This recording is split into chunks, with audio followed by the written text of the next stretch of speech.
Guys Avengers doomsday के अभी तक 2 ट्रेलर आ चुके हैं, जिसमें से तीसरे ट्रेलर की खबर आ रही है जो एक्समेन वाला ट्रेलर लीक हुआ था कि वो जल्द ही आने वाला है। और हाँ, ऑफ कोर्स सी बात है, वो इसी मंथ आ जाएगा।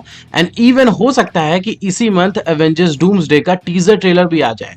और टीजर ट्रेलर के बारे में बहुत सारी कंफर्मेशन हमारे सामने आई है एंड पता चला है कि उसमें देखने को हमें क्या मिलने वाला है। तो सबसे पहले तो चैनल को सब्सक्राइब कर लो एंड आपको अगर मैं याद होऊंगा तो नीचे कमेंट करके जरूर बताना। तो सबसे पहले बात करते हैं नेक्स्ट टीजर ट्रेलर की कि वो कब आने वाला है।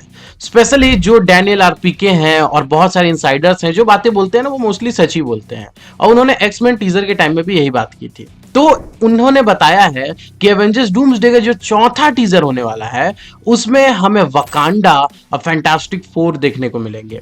और इस टीजर में रीड रिचर्ड्स और शूरी के बीच में एक इंपॉर्टेंट कन्वर्सेशन भी सुनने को मिलेगी। चलो मैं आपको डायलॉग का एक रफ आइडिया बता देता हूँ कि क्या बात होगी उनके बीच में। तो रीड और शूरी जो है वो आपस में बात करेंगे, जहां पे रीड शूरी से कहेगा कि लोग कहते हैं कि अर्थ 616 यानी एमसीयू की मेन अर्थ पर कोई भी प्रॉब्लम्स तुम्हारी अंडरस्टैंडिंग से बाहर नहीं है। मेरे यूनिवर्स में ये जिम्मेदारी मेरी थी, पर मैंने हर सॉल्यूशन ट्राई किया, फिर भी मैं अपने बच्चे को बचा नहीं पाया। हमें तुम्हारी मदद चाहिए।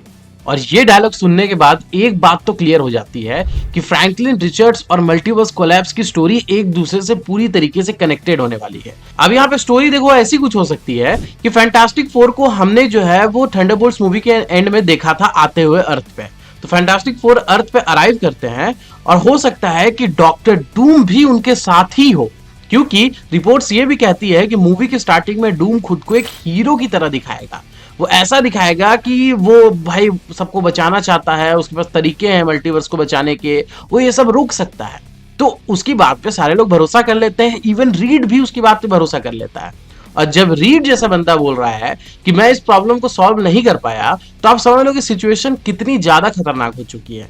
इसके बाद शूरी का रोल आता है जो कि अभी करंट ब्लैक पैंथर है और अर्थ के सबसे स्मार्टेस्ट बीइंग्स में से एक है। तो वो मिल के डूम्सडे क्लॉक नाम का डिवाइस बनाती है। डूम्सडे क्लॉक ऐसा डिवाइस है जो कि इनकर्जन्स के काउंटडाउन को बताएगा, यानी उन्हें पता होगा कि इनकर्जन्स कब होने वाले हैं, किस यूनिवर्स में होने वाले हैं। और इस टीम का हिस्सा बीस्ट भी हो सकता है, जिसे हमने कैप्टन मार्वल मूवी के एंड में देखा था।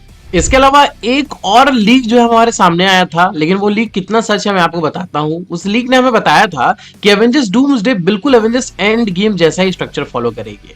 टाइम ट्रेवल की जगह मल्टीवर्स ट्रेवल होगा। मतलब हीरोज पुराने मार्वल मूवीज जैसे कि टोबी मैगवायर की मूवी थी, उसमें टोबी मैगवायर जो है वो स्पाइडरमैन को ग्रीन गॉब्लिन से फाइट करते हुए, मतलब खुद को ही ग्रीन गॉब्लिन से फाइट करते हुए देख रहा होगा।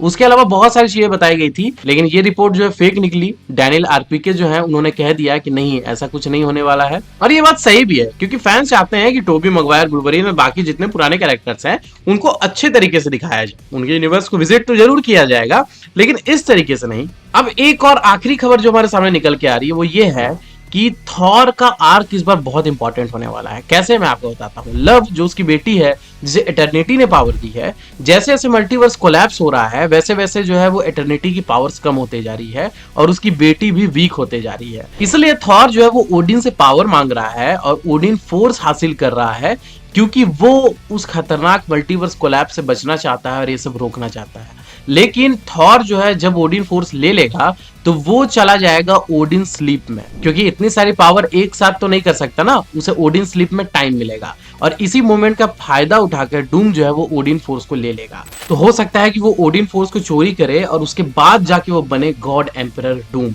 बिल्कुल कॉमिक्स की तरह। कॉमिक्स में उसने बियॉन्डर्स की पावर चुराई थी, हो सकता है इस बार ओडिन फोर्स को ही चोरी कर ले वो। तो भाई ये तो बहुत खतरनाक रोल होने वाला है। और ये चीज एवेंजर्स डूम्सडे के एंड में होने वाली है, क्योंकि जो है वो फिर थॉर वापस कैसे आएगा भाई, फिर सीक्रेट वॉर्स में हमें दिखाया जाएगा र्यून किंग थॉर को। मे बी कुछ भी पॉसिबल हो सकता है। तो आपको क्या लगता है, आपको ये थीरीज कितनी सही लगती है, मुझे नीचे कमेंट करके बताना। बाकी मिलते हैं अपन अगले वीडियो में, तब तक के लिए सी या बाय बाय।